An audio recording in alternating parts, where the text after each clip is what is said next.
Things aren't looking great for crypto. And generally, when you're looking at things around the world, things aren't looking all too much better either. And honestly, a lot of that is what is causing more fear, more uncertainty. And it's not fear, uncertainty, and doubt. It's not FUD per se. This is just real world events that cause further uncertainty to an already shaky foundation that currently exists for the likes of Bitcoin and crypto as a whole. And I think we're getting close to that teetering point where soon enough there's going to be something that happens that just takes things over the edge. And I think we're a lot of people are waiting on that. There are a few things that could be happening. We're going to talk about that in today's video. In the near term, that could be that one thing that just causes that avalanche effect. All that and more in today's video. If you're new here, my name is Alex. Talk about crypto news, crypto passive income. If you enjoy content like that, consider subscribing. Enjoyed this video, smash up the like. Without further ado, let's into the video.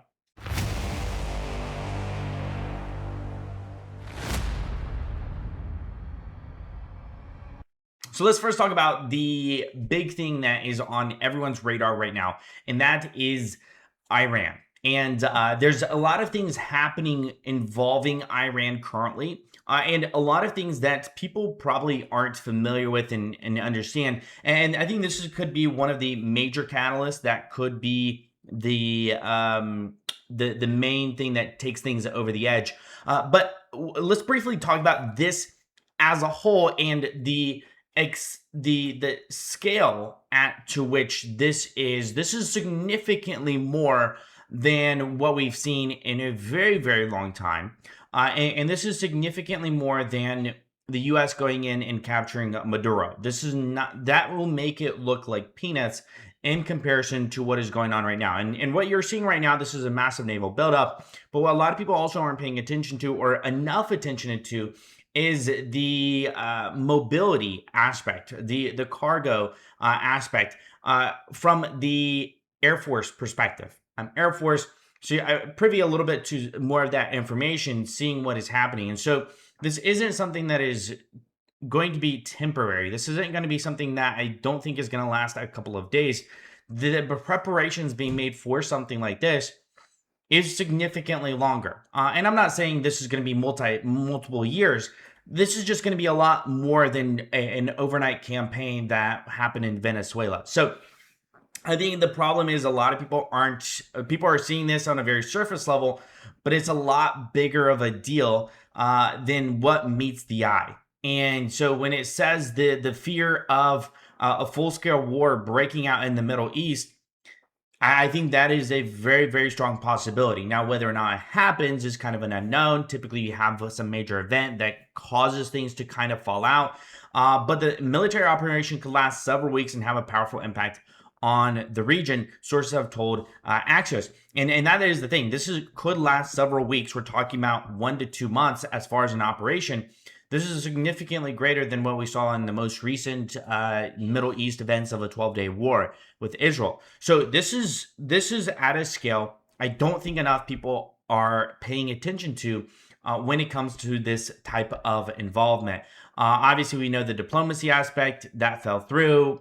Iran's already taunting President Trump and the US Navy. There's just a lot of negative things that are feeding this monster, essentially, of an event that could happen in the Middle East. And right now, and typically people would say, people turn to Bitcoin as a store of value, and they go to it as far as a form of safety. And well, quite honestly, if you look at the past couple of months for Bitcoin, it is far from that. And so I think that is these events combined with the fact that people can't really take a trust in the likes of gold and likes of Bitcoin. People are going to, I think, more or less turn to gold as an alternative. This has historically been the thing for gold, people turning to gold during times, uncertain times. But I think right now, over time, we've started to see people look at the options, Bitcoin, gold, which one's had better returns, which one's done better in markets.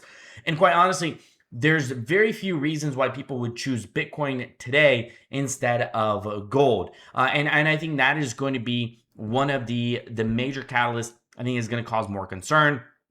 And I think the $50,000 price range that we talked about before is still in play. Obviously, there are some positive things that are still in the news. Obviously, Russia's gotten financially hit pretty hard with the different sanctions, and oil being one of them.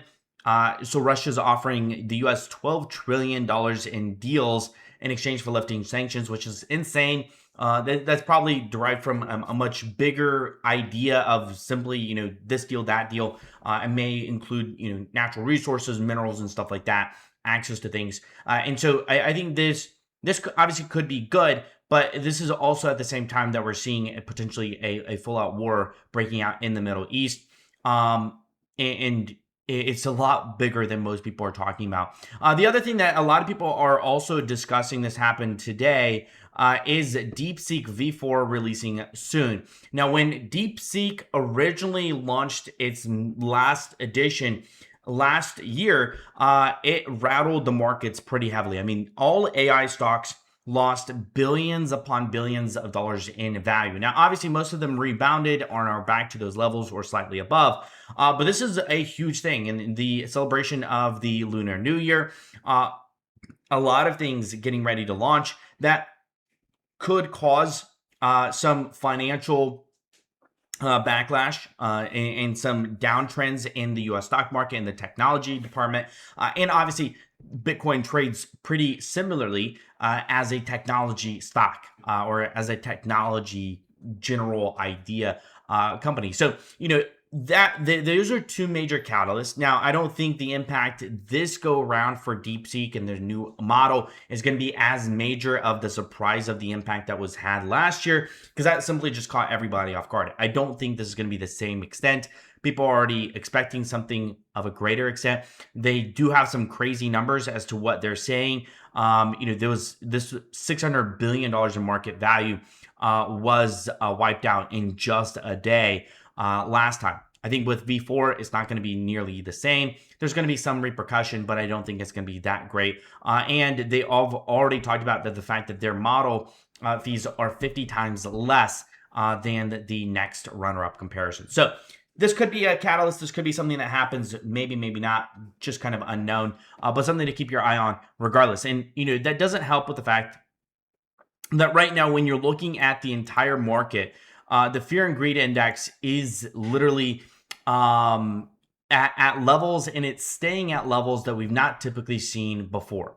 And this is kind of the thing that most people aren't paying attention to, because when this type of fear is sustained, there's not a silver lining that oftentimes is seen on the horizon. Oftentimes, when we're seeing these kind of levels, and mind you, this doesn't go back that very far, but this is just in early 2025. In April, we saw kind of this short time, very, very short time that was spent down here below these levels, right? We're talking about just a course of 2 to 3 days, and we were out of the red area. Right now, we have been sitting here for 2 weeks. We are down in the red as far as extreme fear. We've never, ever, since this chart existed, we've never stayed below the extreme fear level. The longest time, if we're looking at this here, this is the 13th, and we were out of it by the 29th. So about 16 days. We are now surpassing that. We're at 18, counting on 19 days of extreme fear. And I think if one of these things that we've talked about already really pushes the can and really pushes the limits, I think that's when capitulation will happen. And I think a lot of people are talking about the fact that capitulation truly hasn't happened, and I would agree with that. I think there's some more things that need to happen, but capitulation could be around the corner. But in the meantime, we're seeing a bit of sideways right around the $66,000 to $67,000 range for Bitcoin.